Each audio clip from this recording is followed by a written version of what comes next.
When you're writing spec scripts, do you come by your original ideas based on kind of things you run into? Could it be an object or a place or person or just whatever? An object would be tough, but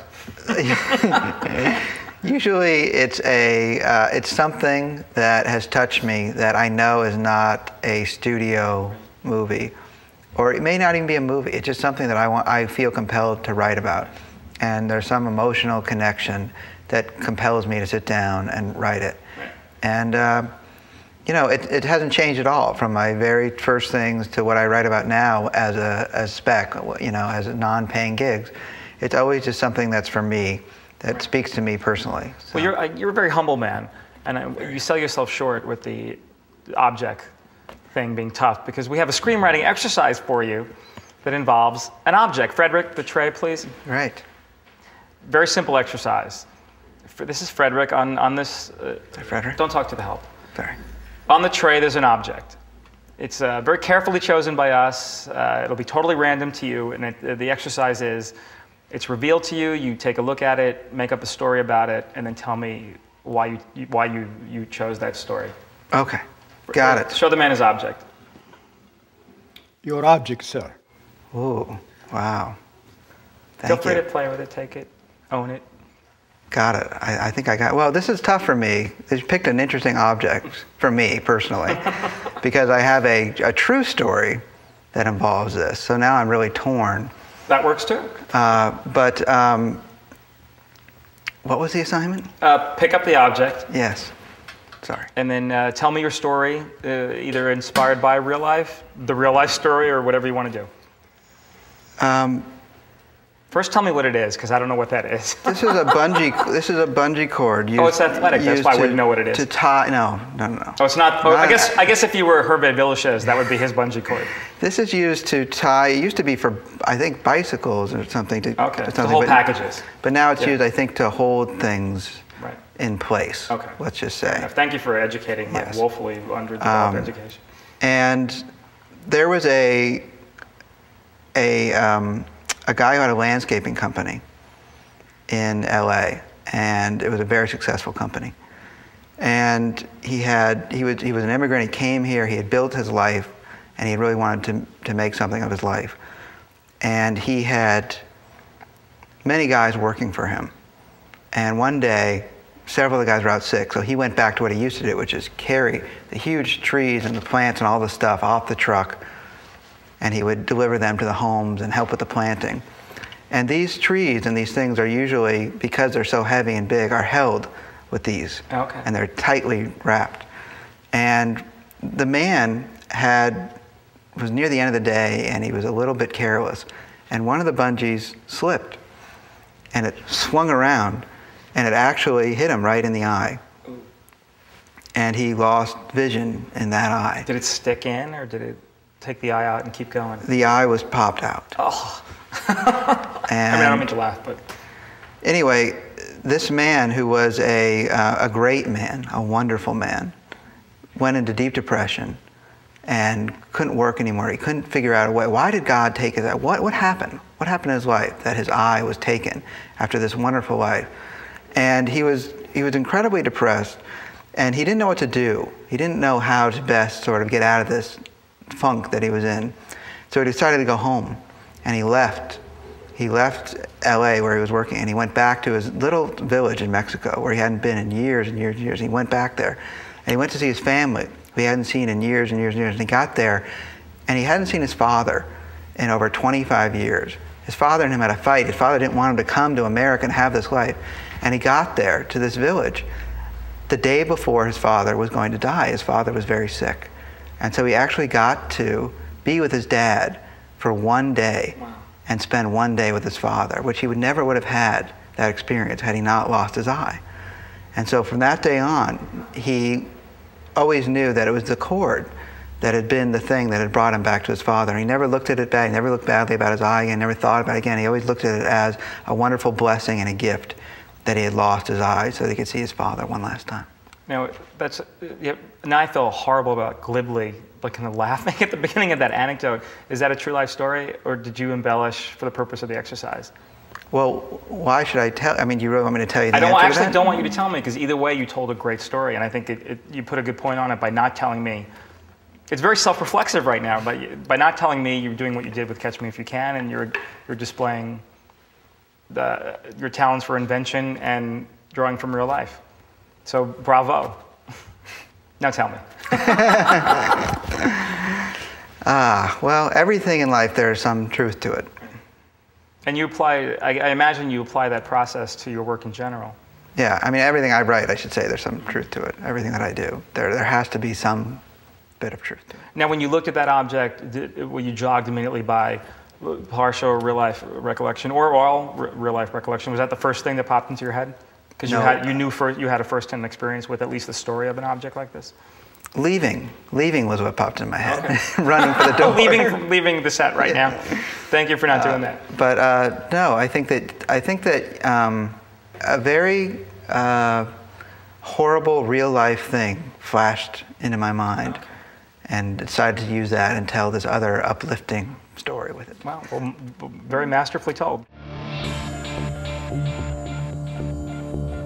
When you're writing, do you do many revisions of your own work before anyone else sees it? Like, what's the nuts and bolts process of, do you finish a draft, put it down, and then go back through it and kind of see what it needs? And is there a lot of that goes on before the world sees it? Everyone's different, so this is how I do it, which is I go 2 steps forward and 8 steps back. You know, I'll write a scene, and then I'll go back and rewrite the scene, and then go back and rewrite the scene. And I can't go forward again until that scene is what I want it to be. So the forward progress is always almost as if I've been through 3 rewrites. So then when the whole script is done, it's the same process with the whole script. So I'll read the script all the way through, and I won't turn it in until I've gone through the whole script and I can't make a note for myself, literally. So the rewriting process, I mean, this is the first thing I learned as everyone does probably in screenwriting class, that you know, screenwriting is rewriting. And I believe that is very true, that it is very important to be able to get something down quickly on paper. But it's much more important to be able to go back and go through it and really spend the time and rewrite it. And you won't turn in until you've gone through that process and you have no notes yourself. That is the goal. Now, sometimes, you know, deadlines loom, sure, or you have certain situations where people are powerful enough to say, you have to give me pages, or. Sure. And certain times you're writing something at midnight that's being shot at 6 in the morning, sure, on something. So there's variation, but certainly on your specs, you're free to do your processing. Most of the time, that's the process. Right. Almost, I'd say 80% of the time. Even if I'm writing something at midnight that's being shot in the morning, this process is the same. Write the scene, go through it, write the scene, go through it, write the scene, go through it. Finally, have to give it to the producer at 1 in the morning because he's going crazy, and the crew has to get it at 6 a.m. Mm-hmm. But the process doesn't really change. Does it change when you know you're writing for yourself to direct? Like, I guess you're in charge of the process, so. Right. I've never written for myself to direct. Oh, I'm sorry, okay. Because the movie that I directed, I didn't know I was going to be the director. Oh. So, I mean, I've never actually... So you wrote it with the mindset of, I'm just writing this. It was just another writing gig, and when that director fell out, the studio asked me to direct it. So, I'm just doing that now for the first time. And it is different. It is a different experience. Can you tell me the main difference? Well, you're just very conscious of everything. You know, knowing that I'm going to have to get an actor to play this part, knowing I'm going to have to get this be a certain budget, knowing that, you know, I'm going to want it to have a certain tone and certain marketing element. There's so many different elements that come in when you're the director of a movie, as opposed to when you're a writer. You're just writing, and everything's great. You know, you're just like out there, great, I wrote a scene. You're not worrying about, you know, the fact that someone's going to have to actually get a space shuttle the next morning. Right. But when you write to direct, you're very, you know, I'm worried about interiors and exteriors and where am I going to actually do this, and, you know, so it's a whole different mindset. When you're writing kind of high-octane action scenes in either Indiana Jones or the Rush Hour movies, is that a separate kind of thought process than just the general writing of the script? Like, do you have a kind of a rule book in mind for action scenes? Oh, I wish there was a rule book. You know, I'm not a great action writer. I've been involved in some movies that have action in it, but I'm far from an action writer. And people don't hire me because I'm an action writer.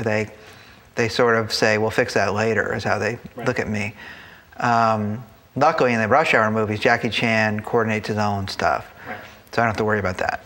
I have to give him the scene. I have to give him a good place. It's a dentist's office, and there's this equipment that you can play around with. Right. Jackie will figure out on the day what he wants to do. Indiana Jones, it was also similar that you have Steven and George Lucas. They're pretty good at action stuff. Right, so they weren't asking me to really come in there and say, here's the exact action sequences as you'll shoot them. They want to choreograph that. They want to design those shots anyway. Right. So I don't generally get myself in a situation where someone's saying to me, the movie's in trouble, we need 3 great action scenes, come in and write those scenes. Because it's not my thing. Right. I'm not good at it. I sort of get by. Right. And I fake it. And you're going to have to do that, I think, as a professional writer. At times you're going to have to be involved in projects that have all different elements, and you have to fake your way through the things that are not your specialty. When you're brought in on something like, or things like Speed 2 and Twister, what's the mandate that they give you in terms of, hey, here's what we need you to do? Well, specifically those films is different. On Twister, the mandate was go out and write car dialogue.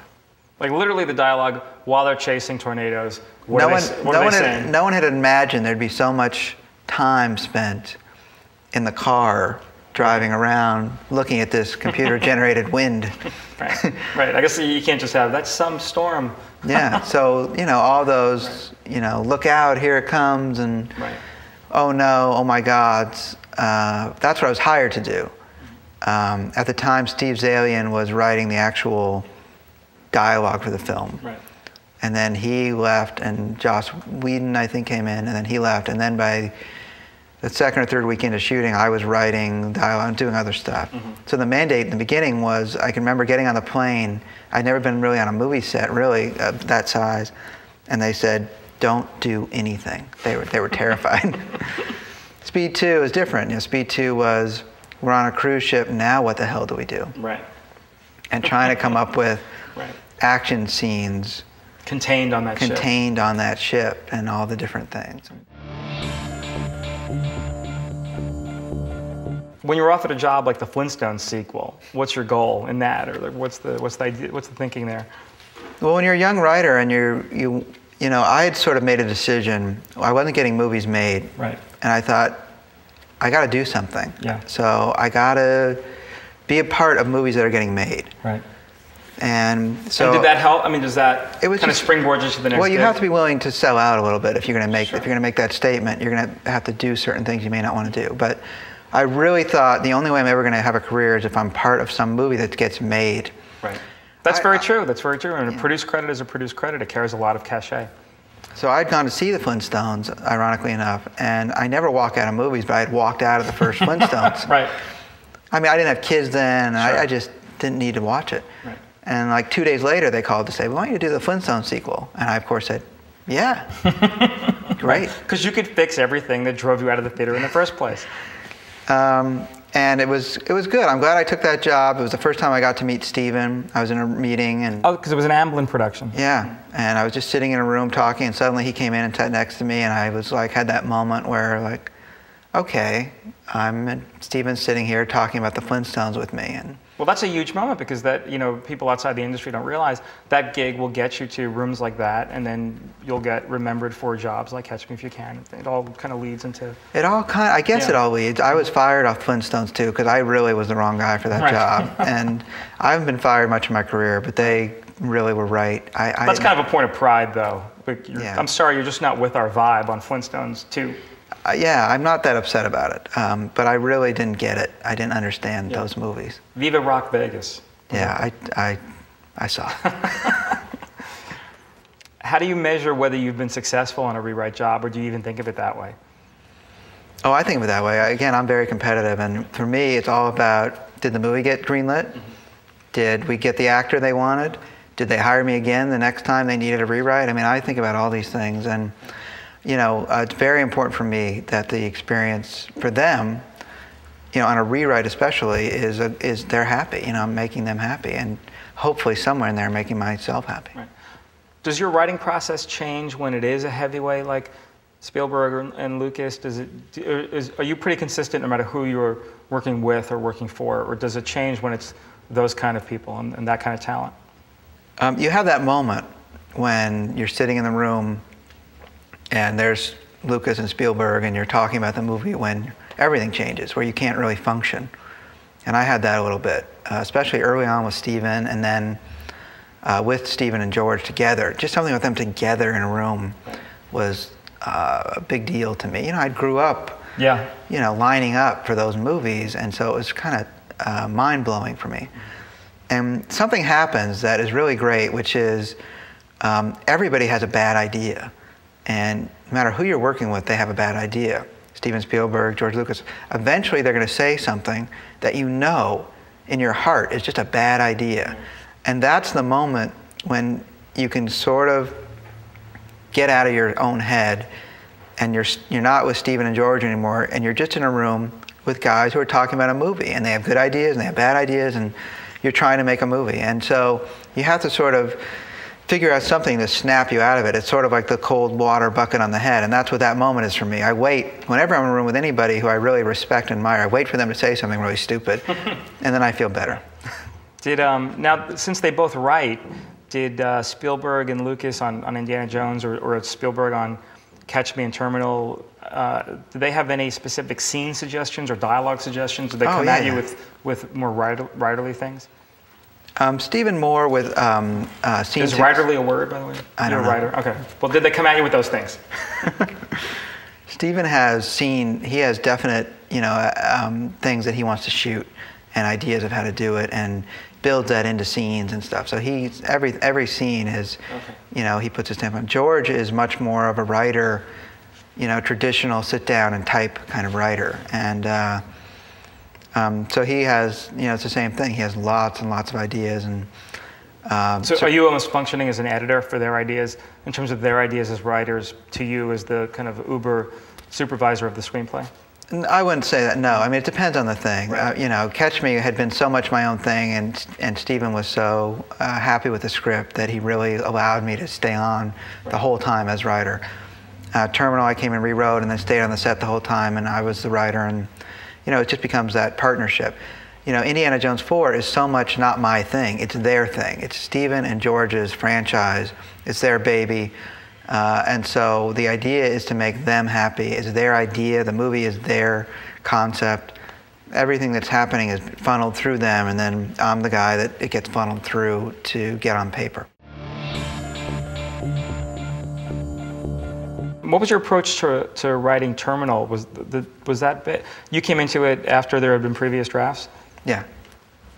Did you do any location research? Because the whole movie's a location. Like, did they send you to go sit at? Yeah, I went to LAX and I met with all the people in customs and immigration and did all that stuff. But ultimately, it's a movie about a guy in a box. And so, you know, the real nuts and bolts of it is, I knew Stephen wanted to do this almost like a silent movie. You know, it's a real kind of stylized throwback to a certain kind of movie. It always reminds me of Jacques Tati. That's exactly what we would talk about, and we would even watch those movies. And so, Playtime? Did you watch Playtime? Yeah. So we really try to approach it that way, and it's a very, very, very difficult little assignment. You know, the guy's going to live in an airport for a year. Yeah, it's a very European film in a way. Yeah, and also ultimately, like everything I do, could have been a $3 million movie, right? But because it's Stephen and Tom Hanks, it becomes something else. But it's a very small little movie, a small idea, and I really loved the experience, beginning to end. I love that idea. I love working on it. I love Tom's performance. I really enjoyed that one immensely.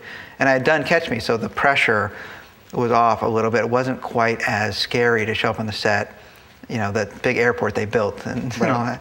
Yeah, I mean, that set is like, you want to get on a plane. Inside that terminal, it's including food court, like serve real food. Yeah, I mean, the first time I saw that set, I literally just sat down. You know, I had to sit down because I thought, it's not real. People don't just build airport terminals in the middle of Palmdale in an airplane hangar, you know. And sure.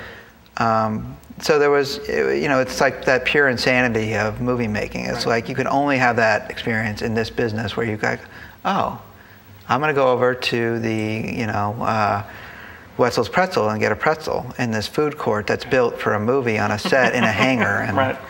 As long as, I guess, planes didn't pull up and take you to Vegas right. or anything, so it didn't go too far. Right. On something like Catch Me, that you kind of owned the material from the beginning, since you were the author of the screenplay and shepherding the project, do you feel you had more power or influence over the fate of that project than on others where you come in after the fact? I mean, it really depends. I certainly feel more connected to that material and more passionate and fighting more than if I come in on something like X-Men 3, where they just need me for a few weeks and I'm just there to fill a slot and serve a purpose for them. But you felt were you listened to appropriately from the beginning with Catch Me because you were kind of the one of the authors of the material that the studio was reacting to? You know, I wish it were that way. I wish writers sort of generated that kind of respect. Right. When you're dealing with an iconic character like Indiana Jones, even whatever your input's been on that project, is it nerve-wracking, or is it do you have to deal with all the baggage from the other movies? How did you approach it? Like I do everything. This is a project that's been around for 8 years. It's been through many different drafts and things, and I just went in and looked at it and said, "What's wrong? Why isn't this not getting made?" Like I do anything. How do I fix it? And so I went to Stephen and George and said, here's what I think is missing from your movie, and here's what I would do to fix it. And they were very receptive to that. And immediately, George sort of took me under his wing and said, let's go do this. And he really, I ultimately was doing it alone, and then eventually we were kind of almost doing it together. So it was a real collaboration with George. Has anything in your writing experience kind of led to that decision to direct? Or was it just circumstantial where the original director dropped out, you came on board that movie, and then you decided, you know what, I'm going to start directing the stuff I write? Or was that always kind of in your mind about, I want to end up being a writer-director? I wasn't one of those guys, ultimately. I was socially didn't think I could do it. I'm not a social person, and I've seen what directors go through. So I never really gave it much thought, because I thought I could never stand in front of 200 crew guys and all that. I just couldn't do it. I didn't think I could do it. But when Nina Jacobson at Disney read the script and my last draft and said, would I do it? I said no. She said, will you direct this movie? And I said no. And I hung up and I walked downstairs kind of dazed, and my wife said, what's wrong? I said, well, they just offered me to direct a movie. And I said no. And she said, well, you have two choices now. I can leave the marriage, or you can walk back upstairs, pick up the phone. Echoes of your mom saying, hey, get those scripts out of the drawer. Yeah, I think I need a little prodding. You just reminded me of that line in Ghostbusters where they're like, if someone asks you if you're a god, say yes. If someone asks you if you want to direct your own script, say yes. Yeah, that's the first rule, everybody. Right. Say yes. So I called Nina back and said, I was kidding. And of course I would direct a movie. And then I was just petrified and really was nervous. Because, again, it wasn't because I didn't feel like I could direct a movie. It's because socially I just didn't know if I could have crew guys and all these people asking me 150 questions a day. Well, I imagine you can get a stronger or more disparate transition from writer alone in room to guy out on the floor with 300 technicians waiting for an answer. It really is. People think there's some connection between being a screenwriter and being a director. And there's no connection. There's no reality that connects the two. And I've never had a partner. I've always worked alone. I'm in a room. I really have been someone that shuts myself off for the most part. So this was a huge kind of, okay, I can do this. And those first few production meetings and things were, right. I was having at least a shot of vodka before, just to Sure. get the courage to walk in those rooms and say, okay. And then it really becomes such an extension of writing that while socially the two things and emotionally the two things are so separate, but creatively, suddenly you realize it's the same thing. I'm now just writing, but I'm doing it through these other people. I'm writing the scene through the wardrobe, through the production designer, through the DP. And I just kept that in my head throughout the whole process, that I'm simply now, this is part of the writing process.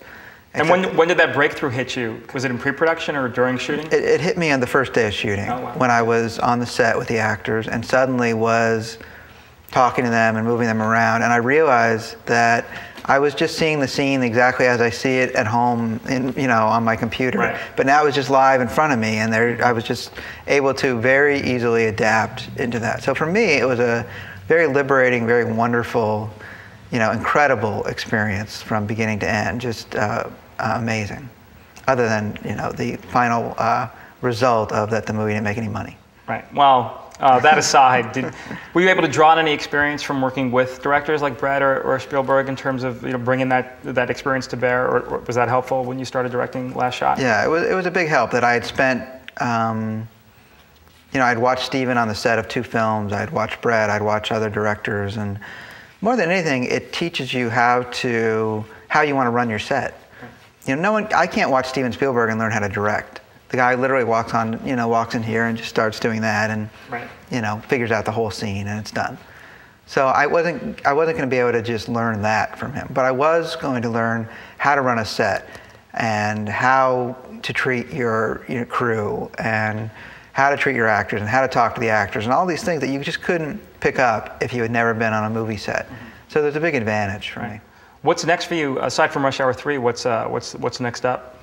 I'm writing something now that I'm hopefully going to direct in January that Kathy Kennedy's producing, and I'm very excited about. And it's also based on a true story, and so it's all the things that I like to do. And I'm not going to say anything else. Great. Well, that's exciting. I hope that works out for you.